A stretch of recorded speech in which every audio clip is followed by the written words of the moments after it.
ಖಂಡನ ಭವ ಬಂಧನ ಜಗವಂದನ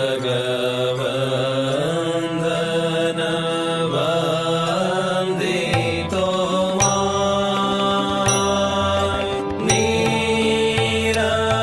ನಿರಂಜನ ನರ ರೂಪಧರ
मनोवचनैकाधार प्रभु मनोवचनैकाधार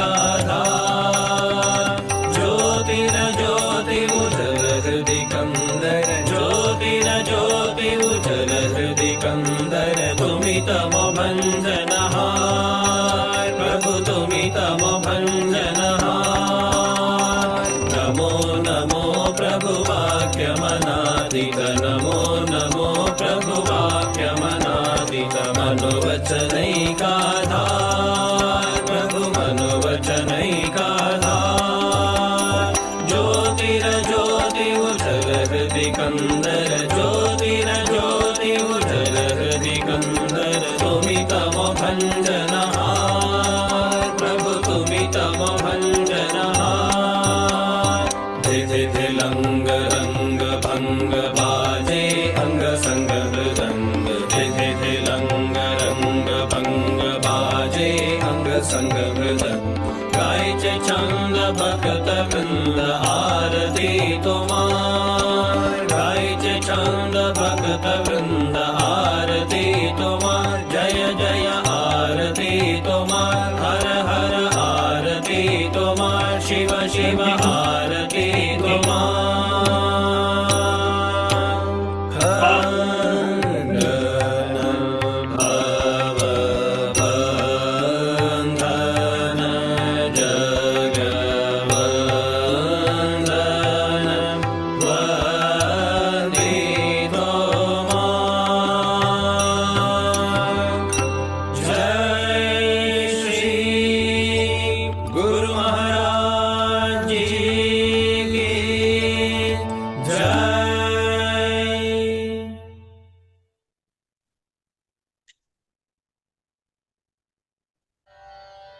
राम कृष्ण तपो सूर्य किरण बिंब चंद्रिके ओ ताई अंबिके राम कृष्ण तपो सूर्य किरण बिंब चंद्रिके ओ ताई अंबिके गिरिय दरिय नेलव जलव तब्बिनिंत करुणे गिरिय दरिय नेलव जलव तब्बिनिंत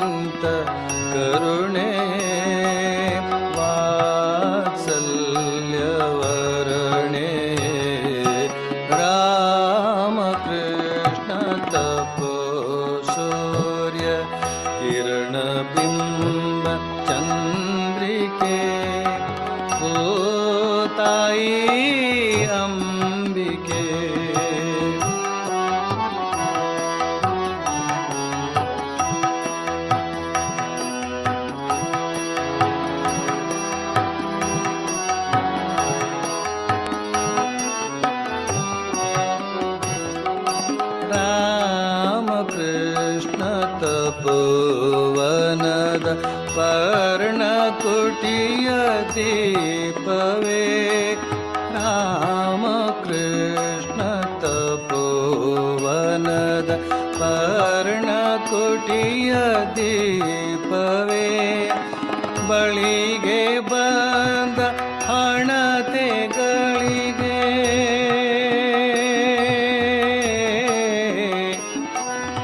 ಬಳಿಗೆ ಬಂದ ಹಣತೆಗಳಿಗೆ ಬಳಿಗೆ ಬಂದ ಹಣತೆಗಳಿಗೆ ಬೆಳಕ ನಿತ್ತ ಕಿರಣವೇ ಮೌನ ಪ್ರಭಾವಲಯವೇ ರಾಮಕೃಷ್ಣ ತಪೋ ಸೂರ್ಯ ಕಿರಣ ಬಿಂಬ ಚಂದ್ರಿಕೆ ಓ ತಾಯಿ ಅಂಬಿಕೆ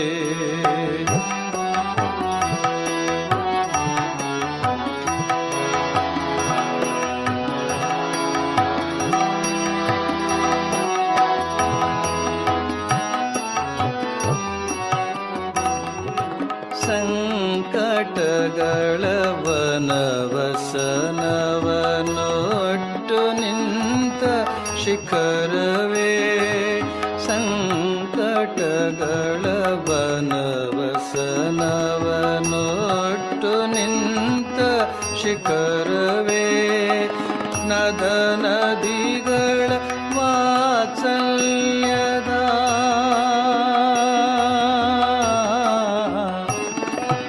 ನದ ನದಿಗಳ ವಾತ್ಸಲ್ಯದ ನದ ನದಿಗಳ ವಾತ್ಸಲ್ಯದ ಹಾಲೋಡಿದ ತೀರ್ಥವೇ ದಿವ್ಯ ಕೃಪಾರೂಪವೇ ರಾಮಕೃಷ್ಣ ತಪೋ ಸೂರ್ಯ ಕಿರಣ ಬಿಂಬ ಚಂದ್ರಿಕೆ ಓ ತಾಯಿ ಅಂಬಿಕೆ ರಾಮಕೃಷ್ಣ ತಪೋ ಸೂರ್ಯ ಕಿರಣ ಬಿಂಬ ಚಂದ್ರಿಕೆ ಓ ತಾಯಿ ಅಂಬಿಕೆ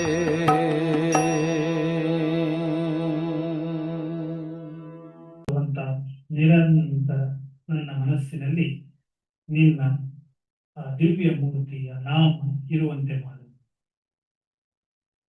ಶ್ರೀರಾಮಕೃಷ್ಣರ ದಿವ್ಯ ಮೂರ್ತಿಯನ್ನು ಭಾವಿಸ್ತಾ ಭಾವಿಸ್ತಾ ನಿನ್ನ ಫೀಲ್ ಮಾಡು. ಧ್ಯಾನದಲ್ಲಿ ನಾವೆಷ್ಟು ಫೀಲ್ ಮಾಡ್ತೀವೋ ನಮ್ಮ ಮನಸ್ಸು ಅಷ್ಟು ಪರಿಶುದ್ಧವಾಗುತ್ತೆ. ಯಾವಾಗ ನಮ್ಮ ಮನಸ್ಸು ಪರಿಶುದ್ಧವಾಗ್ತಿರುತ್ತೋ ಆಟೋಮೆಟಿಕಲಿ ನಮ್ಮ ದೇಹ ಕೂಡ ಪರಿಶುದ್ಧವಾಗ್ತಿರುತ್ತೆ. ಭಗವಾನ್ ಶ್ರೀರಾಮಕೃಷ್ಣರ ದಿವ್ಯ ಮೂರ್ತಿಯನ್ನು ಭಾವಿಸ್ತಾ ಇದ್ದಂಗೂ ನಮ್ಮ ಆ ಮನಸ್ಸು ಪ್ಯೂರ್ ಆಗಿರುತ್ತೆ. ಈಗ ಭಗವಾನ್ ಶ್ರೀರಾಮಕೃಷ್ಣರ ಮೂರ್ತಿಯನ್ನು ಭಾವಿಸ್ತಾನೆ ಅವರ ನಾಮ ಜಪ ಮಾಡೋಣ. ಓಂ ನಮೋ ಭಗವತೆ ರಾಮಕೃಷ್ಣಾಯ, ಓಂ ನಮೋ ಭಗವತೆ ರಾಮಕೃಷ್ಣಾಯ, ಓಂ ನಮೋ ಭಗವತೆ ರಾಮಕೃಷ್ಣಾಯ, ಓಂ ನಮೋ ಭಗವತೆ ರಾಮಕೃಷ್ಣಾಯ, ಓಂ ನಮೋ ಭಗವತೆ ರಾಮಕೃಷ್ಣಾಯ, ಓಂ ನಮೋ ಭಗವತೆ ರಾಮಕೃಷ್ಣಾಯ, ಓಂ ನಮೋ ಭಗವತೆ ರಾಮಕೃಷ್ಣಾಯ, ಓಂ ನಮೋ ಭಗವತೆ ರಾಮಕೃಷ್ಣಾಯ, ಓಂ ನಮೋ ಭಗವತೆ ರಾಮಕೃಷ್ಣಾಯ, ಓಂ ನಮೋ ಭಗವತೆ ರಾಮಕೃಷ್ಣಾಯ, ಓಂ ನಮೋ ಭಗವತೆ ರಾಮಕೃಷ್ಣಾಯ, ಓಂ ನಮೋ ಭಗವತೆ ರಾಮಕೃಷ್ಣಾಯ, ಓಂ ನಮೋ ಭಗವತೆ ರಾಮಕೃಷ್ಣಾಯ, ಓಂ ನಮೋ ಭಗವತೆ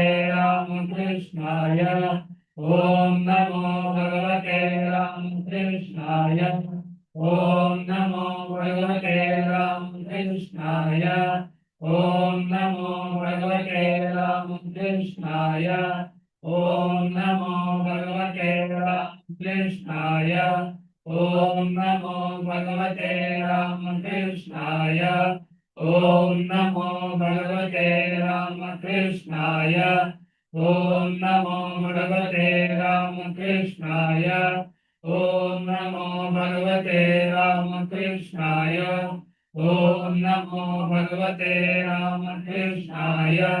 ಓಂ ನಮೋ ಭಗವತೆ ರಾಮಕೃಷ್ಣಾಯ. ಓಂ ನಮೋ ಭಗವತೆ ರಾಮಕೃಷ್ಣಾಯ. ಓಂ ನಮೋ ಭಗವತೆ ರಾಮಕೃಷ್ಣಾಯ. ಓಂ ನಮೋ ಭಗವತೆ ರಾಮಕೃಷ್ಣಾಯ. ಓಂ ನಮೋ ಭಗವತೆ ರಾಮಕೃಷ್ಣಾಯ.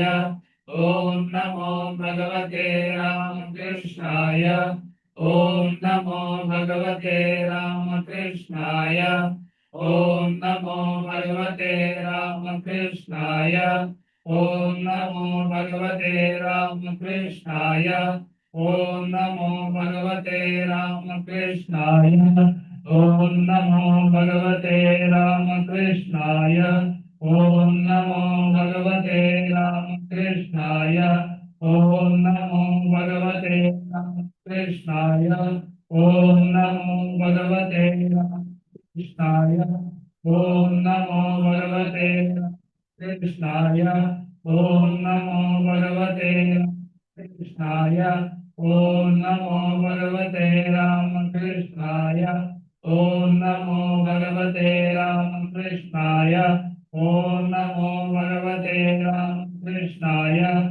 ಓಂ ನಮೋ ಭಗವತೆ ರಾಮಕೃಷ್ಣಾಯ. ಓಂ ನಮೋ ಭಗವತೆ ರಾಮಕೃಷ್ಣಾಯ. ಓಂ ನಮೋ ಭಗವತೆ ರಾಮಕೃಷ್ಣಾಯ. ಓಂ ನಮೋ ಭಗವತೆ ರಾಮಕೃಷ್ಣಾಯ. ಓಂ ನಮೋ ಭಗವತೆ ರಾಮಕೃಷ್ಣಾಯ. ಓಂ ನಮೋ ಭಗವತೆ ರಾಮಕೃಷ್ಣಾಯ. ಓಂ ನಮೋ ಭಗವತೆ ರಾಮಕೃಷ್ಣಾಯ. ಓಂ ನಮೋ ಭಗವತೆ ರಾಮಕೃಷ್ಣಾಯ. ಓಂ ನಮೋ ಭಗವತೆ ರಾಮಕೃಷ್ಣಾಯ. ಓಂ ನಮೋ ಭಗವತೆ ರಾಮಕೃಷ್ಣಾಯ. ಓಂ ನಮೋ ಭಗವತೆ ರಾಮಕೃಷ್ಣಾಯ. ಓಂ ನಮೋ ಭಗವತೆ ರಾಮಕೃಷ್ಣಾಯ. ಓಂ ನಮೋ ಭಗವತೆ ರಾಮಕೃಷ್ಣಾಯ.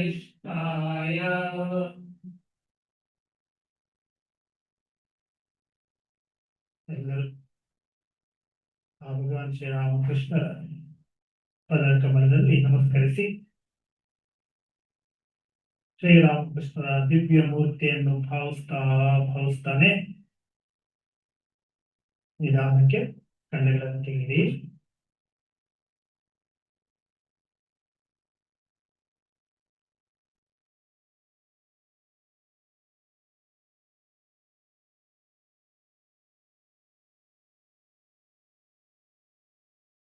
ಇವತ್ತು ನಮ್ಮ ಅನಿರುದ್ಧ ನಮ್ಮ ಮುಂದೆ ಒಂದು ನೀತಿ ಕಥೆ ಹೇಳ್ತೇನೆ.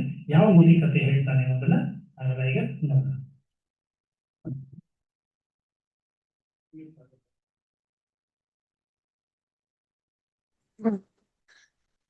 ಜೈ ರಾಮಕೃಷ್ಣ. ನನ್ನ ಹೆಸರು ಅನಿರುದ್ಧ. ನನ್ನ VNS ನಂಬರ್ 497. ನಾನು 6 ವರ್ಷಗಳಿಂದ ಮಕ್ಕಳ ಸಂಘದಲ್ಲಿ ಇದ್ದೀನಿ. ನಾನು ಇವತ್ತು ಹೇಳ್ತಿರೋ ಕಥೆಯ ಹೆಸರು ಮಹಾಕಾಳಿಯ ಕತೆ. ರಕ್ತಬೀಜಾಸುರ ಅನ್ನೋ ಒಬ್ಬ ರಾಕ್ಷಸ ಇರ್ತಾನೆ. ಅವನು ತನ್ನ ಸಾಮ್ರಾಜ್ಯನ ಇನ್ನೂ ದೊಡ್ಡದಾಗಿ ಮಾಡೋದಕ್ಕೆ ಮತ್ತೆ ಪೃಥ್ವಿ ಮೇಲಿರೋ ಜನಗಳನ್ನ ಭಯಪಡಿಸೋದಕ್ಕೆ ನೋಡ್ತಾ ಇದ್ದೀನಿ ಅಂತ ತನ್ನ ಸೇನಾಧಿಪತಿಗೆ ಹೇಳ್ತಾನೆ. ಆಗ ಸೇನಾಧಿಪತಿ ಹೇಳ್ತಾನೆ, ಮಹಾರಾಜ, ಪೃಥ್ವಿ ಮೇಲಿರೋ ಜನರು ಯಾವಾಗ ರಾಕ್ಷಸರಿಂದ ಭಯ ಪಡ್ತಾರೆ ಅಂದ್ರೆ ದೇವತೆಗಳ ಶಕ್ತಿ ಕಡಿಮೆಯಾದಾಗ ಅಂತ. ಆಗ ರಕ್ತ ಬೀಜ ಹೇಳ್ತಾನೆ, ನಾನು ದೇವಲೋಕದ ಮೇಲೆ ಆಕ್ರಮಣ ಮಾಡಿ ದೇವರನ್ನ ಸೋಲಿಸ್ತೀನಿ ಅಂತ ಹೇಳ್ತಾನೆ. ಆಗ ಸೇನಾಧಿಪತಿ ಹೇಳ್ತಾನೆ, ಆದ್ರೆ ಮಹಾರಾಜ, ನೀವು ದೇವಲೋಕದ ಮೇಲೆ ಆಕ್ರಮಣ ಮಾಡೋದಿಕ್ಕಾಗಲ್ಲ. ಯಾಕಂದ್ರೆ ವರದ ಕೊರತೆ ಇದೆ. ನೀವು ಶಿವನ ಹತ್ರ ವರವನ್ನ ಪಡೆದ್ರೆ ನೀವು ದೇವಲೋಕದ ಮೇಲೆ ಆಕ್ರಮಣ ಮಾಡಿ ದೇವರನ್ನ ಸೋಲಿಸಬಹುದು ಅಂತ ಹೇಳ್ತಾನೆ. ಅದಕ್ಕೆ ರಕ್ತ ಬೀಜ ಹೇಳ್ತಾನೆ, ನಾನು ನಿನ್ನ ಮಾತನ್ನ ಒಪ್ತೀನಿ, ನಾನು ಈಗ ತಪಸ್ ಮಾಡಕ್ಕೆ ಹೋಗ್ತೀನಿ ಅಂತ ಕಾಡಿಗೆ ಹೋಗಿ ತಪಸ್ ಮಾಡಕ್ಕೆ ಕೂತ್ಕೋತಾನೆ. ಹೀಗೆ ಒಂದು ದಿನ ಅವನ ತಪಸ್ಸಿನ ಫಲವಾಗಿ ಮಹಾದೇವ ಪ್ರತ್ಯಕ್ಷ ಆಗ್ತಾರೆ. ಆಗ ಮಹಾದೇವರನ್ನ ನೋಡಿ ರಕ್ತ ಬೀಜ ಹೇಳ್ತಾನೆ, ನನಗೆ 2 ವರಗಳು ಬೇಕು. ಮೊದಲನೇದು, ನಾನು ಮಾನವ, ದೇವ, ದಾನವ, ಗಂಧರ್ವ, ಯಕ್ಷ, ಕಿನ್ನರ ಇವರಾರಿಂದಲೂ ನನ್ನ ಸಾವು ಆಗಬಾರ್ದು. 2ನೇದು, ನನ್ನ ಒಂದೊಂದು ಹನಿ ರಕ್ತದಿಂದ ಸಾವಿರಾರು ರಕ್ತ ಬೀಜರು ಹುಟ್ಕೋಬೇಕು. ಹಾಗೆ ಅವರು ನನ್ನಷ್ಟೇ ಮಾಯಾವಿ ಶಕ್ತಿಶಾಲಿಗಳಾಗಿರಬೇಕು ಅಂತ ಕೇಳ್ತಾನೆ. ಮಹಾದೇವ ತಥಾಸ್ತು ಅಂತ ಹೇಳಿ ಅಲ್ಲಿಂದ ಅದೃಶ್ಯರಾಗ್ತಾರೆ. ರಕ್ತ ಬೀಜನಿಗೆ ವರದ ಅನುಭವವಾಗಿ ಅವನು ತ್ರಿಲೋಕದಲ್ಲಿ ಆರ್ಭಟನ ಮಾಡೋದಕ್ಕೆ ಶುರು ಮಾಡ್ತಾನೆ. ಮೊದಲು ಅವನು ದೇವಲೋಕದ ಕಡೆ ಆಕ್ರಮಣ ಮಾಡೋದಕ್ಕೆ ಹೋಗ್ತಾನೆ. ಇದು ಇಂದ್ರದೇವನ್ಗೆ ಗೊತ್ತಾಗಿ ಅವನು ಹೇಳ್ತಾನೆ, ರಕ್ತ ಬೀಜ ದೇವಲೋಕದ ಮೇಲೆ ಆಕ್ರಮಣ ಮಾಡೋದಕ್ಕೆ ಬರ್ತಾ ಇದ್ದಾನೆ, ಆದ್ರೆ ನಾವು ಹೆದರ್ಕೊಳ್ಳೋ ಅವಶ್ಯಕತೆ ಇಲ್ಲ ಅಂತ ಹೇಳ್ತಾನೆ. ಆಗ ವಾಯುದೇವ ಹೇಳ್ತಾನೆ, ದೇವೇಂದ್ರ, ಅವನ ಶಕ್ತಿನ ಅಷ್ಟು ಕಡೆಗಣಿಸ್ಬೇಡಿ ಅಂತ. ಆಗ ಇಂದ್ರ ಹೇಳ್ತಾನೆ, ನಾನು ನನ್ನ ವಜ್ರಾಯುಧದಿಂದ ಅವನ ಅಹಂಕಾರವನ್ನ ಮುರಿತೀನಿ, ಎಲ್ಲರೂ ಯುದ್ಧಕ್ಕೆ ಸಿದ್ಧರಾಗಿ ಅಂತ ಹೇಳ್ತಾನೆ. ಎಲ್ಲ ದೇವತೆಗಳು ಯುದ್ಧಕ್ಕೆ ಸಿದ್ಧರಾಗಿ ಬರ್ತಾರೆ. ದೇವ ಮತ್ತೆ ದಾನವರ ನಡುವೆ ಘೋರ ಯುದ್ಧ ಆಗತ್ತೆ.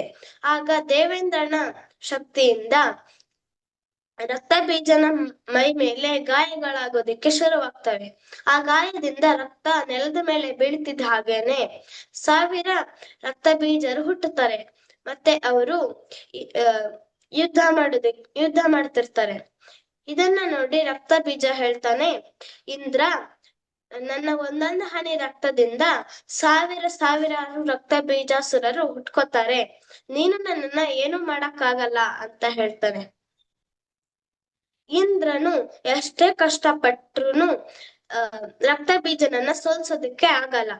ಇಂದ್ರನಿಗೆ ಬೇರೆ ದಾರಿ ಇಲ್ಲದೆ ಎಲ್ಲ ದೇವತೆಗಳ ಜೊತೆ ಅಲ್ಲಿಂದ ಅದೃಶ್ಯವಾಗ್ತಾನೆ. ಮತ್ತೆ ಕಾಡಿಗೆ ಬಂದು ತಮ್ಮ ಜೀವನವನ್ನ ವನವಾಸವಾಗಿ ಮಾಡ್ಕೊಂಡು ಈ ಸಂಕಟದಿಂದ ಪಾರಾಗೋದಿಕ್ಕೆ ಯೋಜನೆಯನ್ನ ಹುಡುಕ್ತಿರ್ತಾರೆ. ಹಾಗೆ ಹುಡುಕ್ತಾ ಒಂದು ದಿನ ಇಂದ್ರ ಹೇಳ್ತಾನೆ, ಸಮಯನೇ ಬಹಳ ಶಕ್ತಿಶಾಲಿ ಅಂತ. ಆಗ ವರುಣ ದೇವ ಹೇಳ್ತಾನೆ, ಇದು ಸಮಯದ ಶಕ್ತಿ ಅಲ್ಲ, ರಕ್ತ ಬೀಜನ ಅಹಂಕಾರ ಅಂತ ಹೇಳ್ತಾನೆ. ಆಗ ಇಂದ್ರ, ಇವನಿಗೆ ಭಗವಾನ್ ಶಿವನೇ ವರ ಕೊಟ್ಟಿದ್ದು, ಇದಕ್ಕೆ ಪರಿಹಾರ ಅವರೇ ಕೊಡ್ತಾರೆ, ಬನ್ನಿ ಅವ್ರ ಹತ್ರನೇ ಕೇಳೋಣ ಅಂತ ಎಲ್ಲ ದೇವತೆಗಳು ಶಿವನ ಹತ್ರ ಹೋಗ್ತಾರೆ. ಶಿವನನ್ನ ನೋಡಿ ಇಂದ್ರ, ತ್ರಾಹಿಮಾಂ ಭೋಲೆನಾಥ್, ತ್ರಾಹಿಮಾಂ, ನಮ್ಮ ಮನೆಗಳು ಈಗ ನಾಶ ಆಗ್ತಾ ಇದೆ, ಈಗ ನಾವು ಏನ್ ಮಾಡೋದಕ್ಕೂ ಅಸಹಾಯಕರಾಗಿದ್ದೇವಿ ಅಂತ ಹೇಳ್ತಾನೆ. ಆಗ ಮಹಾದೇವ, ರಕ್ತ ಬೀಜನ ಮೃತ್ಯು ಸಮೀಪಿಸ್ತಾ ಇದೆ ಅಂತ ಹೇಳ್ತಾನೆ. ಆಗ ಇಂದ್ರದೇವ ಕೇಳ್ತಾನೆ, ಆದ್ರೆ ಅವನನ್ನ ವಧೆ ಮಾಡೋದು ಯಾರು ಅಂತ. ಆಗ ಮಹಾದೇವ ಹೇಳ್ತಾರೆ, ರಕ್ತ ಬೀಜ ಯಾವ ಸಾಮಾನ್ಯ ಸ್ತ್ರೀನ ಶಕ್ತಿಹೀನಳು ಅಂತ ಅನ್ಕೊಂಡಿದ್ದಾನೋ ಅದೇ ಸಾಮಾನ್ಯ ಸ್ತ್ರೀ ಮಹಾಕಾಳಿಯಾಗಿ ಅವನನ್ನ ಸಂಹರಿಸ್ತಾರೆ ಅಂತ ಹೇಳ್ತಾನೆ. ಆಗ ಇಂದ್ರದೇವ ಹೇಳ್ತಾನೆ, ನಾವೆಲ್ಲರೂ ಮತ್ತೆ ಆದಿಶಕ್ತಿನ ಆಹ್ವಾನಿಸೋಣ ಅಂತ ಹೇಳಿ ಎಲ್ಲಾ ದೇವತೆಗಳು ಮತ್ತೆ ಆದಿಶಕ್ತಿನ ಆಹ್ವಾನಿಸ್ತಾರೆ. ಮತ್ತೆ ಆದಿಶಕ್ತಿ ಮಹಾಕಾಳಿಯ ರೂಪದಲ್ಲಿ ಅಲ್ಲಿ ಪ್ರತ್ಯಕ್ಷವಾಗ್ತಾರೆ. ಆಗ ಎಲ್ಲಾ ದೇವತೆಗಳು ಮಹಾಕಾಳಿಗೆ ಪ್ರಣಾಮವನ್ನ ಸಲ್ಲಿಸ್ತಾರೆ. ಆಗ ಮಹಾದೇವ ಹೇಳ್ತಾರೆ, ದೇವಿ, ಈಗ ನೀವು ರಕ್- ಈಗ ದೇವರ ಅಸ್ತಿತ್ವ ಸಂಕಟದಲ್ಲಿದೆ, ನೀವು ರಕ್ತ ಬೀಜನನ್ನ ಸಂಹರಿಸ್ಬೇಕು ಅಂತ ಹೇಳ್ತಾನೆ. ಆಗ ಮಹಾಕಾಳಿ ಹೇಳ್ತಾರೆ, ನನ್ನ ಈ ಜನ್ಮ ರಕ್ತ ಬೀಜನನ್ನ ಸಂಹರಿಸೋದು, ನಾನು ರಕ್ತ ಬೀಜನನ್ನ ಸಂಹರಿಸ್ತೀನಿ ಅಂತ ಅಲ್ಲಿಂದ ಮಾಯವಾಗ್ತಾರೆ. ಈಗ ರಕ್ತ ಬೀಜ ದೇವಲೋಕವನ್ನ ಗೆದ್ದು ಅಲ್ಲಿಂದ ಪೃಥ್ವಿ ಲೋಕಕ್ಕೆ ಬರ್ತಾನೆ. ಆಗ ಅಲ್ಲಿ ತನ್ನ ಸೈನಿಕರಿಗೆ ಹೇಳ್ತಿರ್ತಾನೆ, ಈಗ ದೇವಲೋಕವನ್ನ ನಾನು ಜಯಿಸಿದ್ದೀನಿ, ಈಗ ಭೂಮಿಯ ಸರದಿ ಹೋಗಿ ನಾಶ ಮಾಡಿ ಅಂತ ಕಳಿಸ್ತಾ ಇರ್ತಾನೆ. ಅಲ್ಲಿ ದೇವತೆಗಳನ್ನೆಲ್ಲ ಪುಡಿ ದೇವಸ್ಥಾನಗಳೆಲ್ಲ ಪುಡಿ ಪುಡಿಯಾಗಿರ್ತವೆ. ಋಷಿಗಳ ಮಠಗಳೆಲ್ಲ ಬೆಂಕಿಯಿಂದ ಹತ್ತಿ ಉರಿತಾ ಇರುತ್ತೆ. ಅವನು ಇನ್ನೂ ಜೋರಾಗಿ ಆರ್ಭಟ ಮಾಡ್ತಾ ಇರ್ತಾನೆ. ಆಗ ದೇವಿ ಮಹಾಕಾಳಿಯ ಆರ್ಭಟ ಕೇಳಿಸಿ ಅವನು ಆಶ್ಚರ್ಯದಿಂದ ನೋಡ್ತಿರ್ತಾನೆ. ಅವನ ಮುಂದೆ ಮಹಾಕಾಳಿ ಪ್ರತ್ಯಕ್ಷವಾಗಿ ನಿಂತ್ಕೋತಾರೆ. ಆಗ ರಕ್ತ ಬೀಜ ಕೇಳ್ತಾನೆ, ಯಾರ್ ನೀನು? ಇಷ್ಟು ಭಯಂಕರವಾದ ರೂಪದಲ್ಲಿ ನನ್ ಮುಂದೆ ಯಾಕೆ ನಿಂತಿದ್ಯಾ ಅಂತ. ಆಗ ಮಹಾಕಾಳಿ ಹೇಳ್ತಾಳೆ, ನಾನು ಶಕ್ತಿ ಸ್ವರೂಪಿಣಿ ಮಹಾಕಾಳಿ. ನಾನು ನಿನ್ನ ಅಹಂಕಾರವನ್ನ ಮುರಿಯೋದಕ್ಕೆ, ನಿನ್ನನ್ನ ಶಿಕ್ಷಿಸೋದಕ್ಕೆ, ನಿನ್ನನ್ನ ಶಕ್ತಿಹೀನನನ್ನಾಗಿ ಮಾಡಿ ನಿನ್ನನ್ನ ವಧೆ ಮಾಡೋದಕ್ಕೆ ಬಂದಿದ್ದೇನೆ ಅಂತ ಹೇಳ್ತಾನೆ. ಇದನ್ನ ಕೇಳಿ ರಕ್ತ ಬೀಜ ಹೇಳ್ತಾನೆ, ಒಬ್ಬ ಸಾಮಾನ್ಯ ಸ್ತ್ರೀ ನನ್ನ ಮೃತ್ಯುವಿನ ಕನಸು ಕಾಣ್ತಾ ಇದ್ದಾಳ ಅಂತ ಹೇಳ್ತಾನೆ. ಆಗ ಮಹಾಕಾಳಿ ಕೋಪದಿಂದ ಸ್ತ್ರೀಯಿಂದಲೇ ಜನ್ಮ ಪಡೆದ ಪುರುಷನಿಗೆ ಸ್ತ್ರೀಯು ಶಕ್ತಿಹೀನಳು ಅಂತ ಅನ್ಕೊಂಡಿದ್ಯಾ? ನಾನು ಈಗ ಸಾಮಾನ್ಯ ಸ್ತ್ರೀಯ ಶಕ್ತಿಯನ್ನ ನಿನ್ಗೆ ತೋರಿಸ್ತೀನಿ ಅಂತ ಹೇಳ್ತಾಳೆ. ಹೀಗೆ ದೇವಿ ಮಹಾಕಾಳಿ ಮತ್ತೆ ರಕ್ತ ಬೀಜನ ನಡುವೆ ಘೋರ ಯುದ್ಧನೇ ಆಗತ್ತೆ. ಮಹಾಕಾಳಿಯ ಶಕ್ತಿಯಿಂದ ರಕ್ತ ಬೀಜನ ಮೈ ಮೇಲೆ ಬಹಳ ಗಾಯಗಳು ಆಗ್ತವೆ. ಆ ಗಾಯದಿಂದ ರಕ್ತ ನೆಲದ ಮೇಲೆ ಬೀಳ್ತಿದ್ದ ಹಾಗೆ ಸಾವಿರಾರು ರಕ್ತ ಬೀಜರು ಹುಟ್ಕೋತಾರೆ. ಇದನ್ನ ನೋಡಿ ಮಹಾಕಾಳಿ ತನ್ನ ರೂಪವನ್ನ ಇನ್ನೂ ದೊಡ್ಡದಾಗಿ ಮಾಡಿಕೊಂಡು ಸಾವಿರಾರು ರಕ್ತ ಬೀಜರನ್ನ ಬೇಗ ಸಂಹಾರ ಮಾಡ್ತಿರ್ತಾಳೆ. ಹಾಗೆ ತನ್ನ ನಾಲಿಗೆಯನ್ನ ನೆಲದ ತುಂಬಾ ಚಾಚಿ ರಕ್ತ ಬೀಜನ ರಕ್ತ ನೆಲದ ಮೇಲೆ ಬೀಳದೇ ಇರೋ ಹಾಗೆ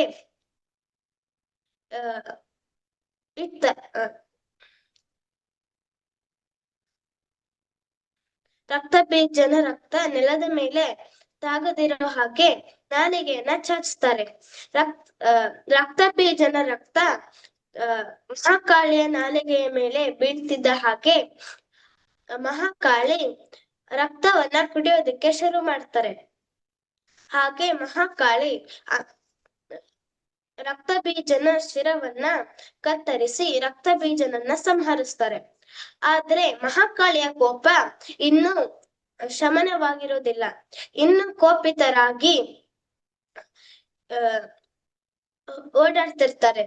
ಆಗ ಇದನ್ನ ನೋಡಿ ಇಂದ್ರದೇವನಿಗೆ ಬಹಳ ಸಂತೋಷವಾಗಿ ಮಹಾದೇವನ್ಗೆ ಹೇಳ್ತಿರ್ತಾರೆ, ಮಹಾದೇವ, ಈಗ ರಕ್ತ ಬೀಜನ ಸಂಹಾರ ಆಯ್ತು, ಆದ್ರೆ ಮಹಾಕಾಳಿಯ ಕೋಪ ಇನ್ನು ತಣ್ಣಗಾಗಿಲ್ಲ ಅಂತ ಹೇಳ್ತಾನೆ. ಆಗ ಮಹಾದೇವ ಹೇಳ್ತಾನೆ, ಈಗ ಮಹಾಕಾಳಿಯ ಕೋಪ ತಣ್ಣಗಾಗದಿದ್ರೆ ವಿನಾಶವೇ ಆಗೋಗುತ್ತೆ. ನಾನು ಮಹಾಕಾಳಿಯ ಕೋಪವನ್ನ ಶಮನ ಮಾಡೋದಿಕ್ಕೆ ಹೋಗ್ತಾ ಇದ್ದೀನಿ ಅಂತ ಹೋಗ್ತಾನೆ. ಮಹಾಕಾಳಿಯ ಹಿಂದೆನೆ ಹೋಗ್ತಾ ಹೇಳ್ತಾನೆ, ದೇವಿ, ಈಗ ನಿಮ್ಮ ಈ ರೂಪದ ಉದ್ದೇಶ ಮುಗೀತು ಅಂತ ಹೇಳ್ತಾನೆ. ಆದ್ರೆ ಮಹಾಕಾಳಿ ಏನು ಮಾಡೋದಿಲ್ಲ. ಮಹಾದೇವ ಎಷ್ಟೇ ಪ್ರಯತ್ನ ಮಾಡಿದ್ರು ಮಹಾಕಾಳಿ ಕೋಪ ತಣ್ಣಗಾಗೋದಿಲ್ಲ. ಮಹಾದೇವನಿಗೆ ಒಂದು ಉಪಾಯ ಹೊಳೆದು ದೇವಿ ಕಾಳಿ ಬರೋ ಜಾಗದಲ್ಲಿ ಹೋಗಿ ಮಲ್ಕೋತಾರೆ. ಮಹಾಕಾಳಿ ಕೋಪದಿಂದ ಬರ್ತಾ ಇರ್ಬೇಕಾದ್ರೆ ಮಹಾದೇವನ ಎದೆ ಮೇಲೆ ತನ್ನ ಚರಣವನ್ನ ಇಟ್ಬಿಡ್ತಾರೆ. ಆಗ ತಕ್ಷಣವೇ ಅವ್ರಿಗೆ ಮಹಾದೇವರ ಸ್ಪರ್ಶ ಆಗಿ ಅವರ ಕೋಪ ತಣ್ಣಗಾಗತ್ತೆ. ಇದನ್ನ ನೋಡಿ ಮಹಾಕಾಳಿ ಕೇಳ್ತಾರೆ, ಮಹಾದೇವ, ನೀವು ನನ್ನ ಕೋಪವನ್ನ ತಣ್ಣಗಾಗಿ ಮಾಡೋದಕ್ಕೆ ಈ ಲೀಲೆಯನ್ನ ರಚಿಸಿದ್ರ ಅಂತ. ಇದನ್ನ ನೋಡಿ ಎಲ್ಲಾ ದೇವಾನುದೇವತೆಗಳು ಮಹಾಕಾಳಿಗೆ ಮತ್ತೆ ಶಿವನಿಗೆ ಜೈಕಾರ ಹಾಕೋದಕ್ಕೆ ಶುರು ಮಾಡ್ತಾರೆ. ಜಯ ರಾಮ್ ಕೃಷ್ಣ.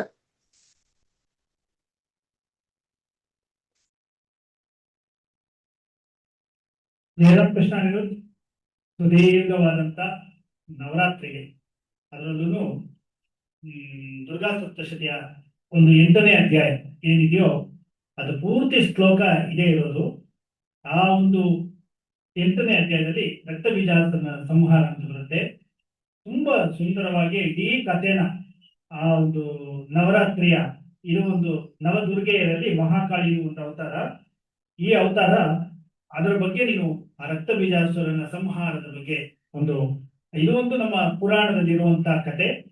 ಇದು ಪುರಾಣದಲ್ಲಿ ನಾವು ಪ್ರತಿ ವರ್ಷ ನವರಾತ್ರಿನಲ್ಲಿ ನಾವೆಲ್ಲ ಇದನ್ನ ಪಠನ ಮಾಡ್ತೀವಿ. ನಾವು ದೇವಿ ಸ್ತುತಿ ಏನ್ ನಾವು ಪ್ರತಿದಿನ ಮಾಡ್ತಾ ಇದೀವೋ ಅದರಲ್ಲಿ ಇದು ಬರುತ್ತೆ.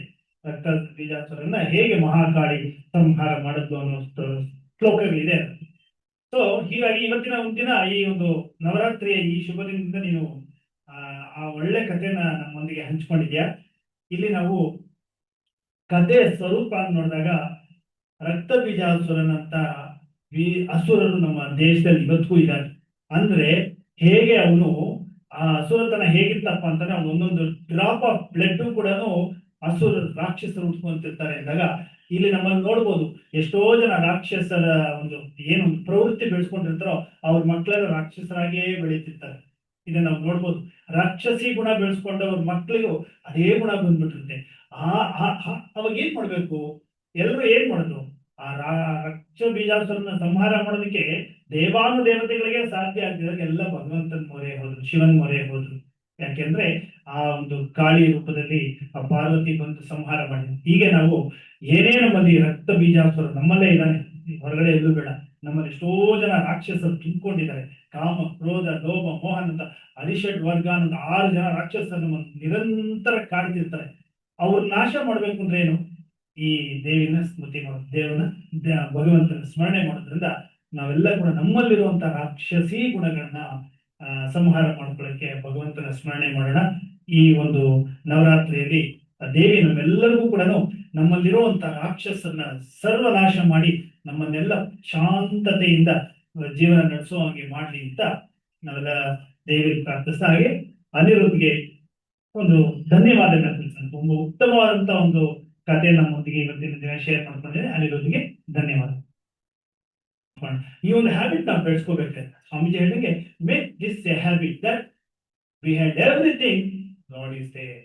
Behind the man, behind the animal, bird, word, way, whatever you take, behind everything God is there ಅನ್ನೋ ಒಂದು ಹ್ಯಾಬಿಟ್ ನ ನಾವೆಲ್ಲ ಬೆಳೆಸ್ಕೊಳ್ಳೋಣ ಅಂತ ಹೇಳ್ತಾ ಜೈಕಾರೊಂದಿಗೆ ಇವತ್ತಿನ ಈ ಒಂದು ಸಂಡೇ ಕ್ಲಾಸ್ ನ ಸಂಪನ್ನಗೊಳಿಸೋಣ.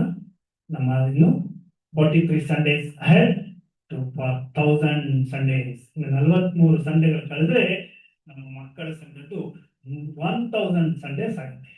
ಓಕೆ, ಜೈಕಾರೊಂದಿಗೆ ಸಂಡೇ ಕ್ಲಾಸ್ ಸಂಪನ್ನಗೊಳಿಸೋಣ. ಜೈ ಶ್ರೀ ಶ್ರೀ ದುರ್ಗಾ ಮಾಯಿ ಕಿ ಜೈ. ಜೈ ಶ್ರೀ ಗುರು ಮಹಾರಾಜ್ ಕಿ ಜೈ. ಜೈ ಶ್ರೀ ಸ್ವಾಮಿ ಮಹಾರಾಜ್ ಕಿ ಜೈ.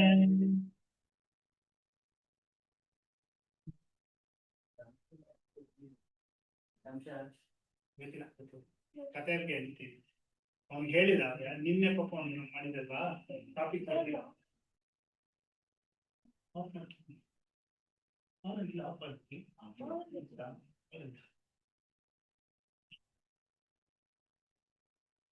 ಎಲ್ಲರಿಗೂ ಇದು ಮಾಡಿ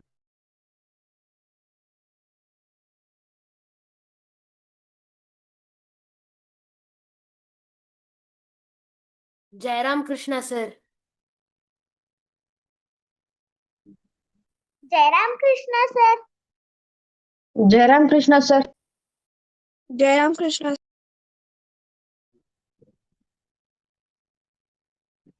Jairam sir. Jairam Krishna sir. Jairam Krishna Jairam Krishna sir. Jairam Krishna sir. Jairam Krishna